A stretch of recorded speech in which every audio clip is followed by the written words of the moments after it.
polish my boots. The prison boss handed Jim a lipstick and told him to put on makeup. Jim refused at first, but for the sake of his family's safety, he had no choice but to obey. Soon, Jim returned to the cell with his makeup done. You're prettier than I thought you'd be. But that wasn't enough. To completely destroy Jim's dignity, Terry forced him to perform on stage.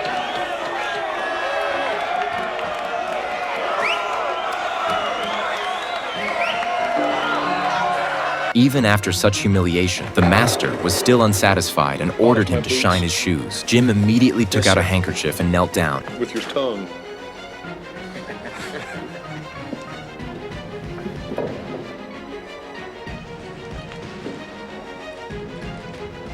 Back in his cell, Jim scrubbed his teeth over and over, but the shame carved into his bones could not be erased. Seeing Jim sinking into despair, a nun came up with a bold idea. She arranged for Jim to meet the mother of the girl he had killed while drunk driving. Jim was filled with remorse for causing her death. The overwhelming guilt, instead of crushing him, gave him new strength. As a lawyer, Jim decided to provide free legal aid to fellow inmates. When the prison boss heard that he was helping another prisoner with a lawsuit, he warned Jim not to interfere, or he'd regret it. But Jim ignored him. When Terry found out, he tore up Jim's legal documents and forced him to eat the scraps. For such blatant defiance, the master decided to give Jim a lifelong lesson. Terry forced Jim to wear a t-shirt and walk around. When Jim saw it, he froze in horror. It bore the Confederate flag from the American Civil War, a symbol of supporting slavery. If he went out wearing it, he would be torn apart by the black inmates. But he was still pushed out. The sheer terror ignited Jim's pent-up rage. He grabbed a chair and smashed it against the door in a frenzy. Glass shards pierced Terry's eye, leaving him bleeding heavily and rushed to the hospital. He returned with one eye blind. To get back at Jim, Terry put on a masterful act, convincing the warden he had no intention of revenge and was returned to the cell block. But Jim wasn't fooled. He knew the entire Brotherhood's retaliation awaited him, so he strapped a weight plate to his waist and launched a preemptive strike. Terry thought Jim had come to beg for mercy and stepped forward, only to be ambushed. Jim tied him up tightly, then grabbed a chair and smashed it down. Having taken his revenge, Jim was nearly driven mad.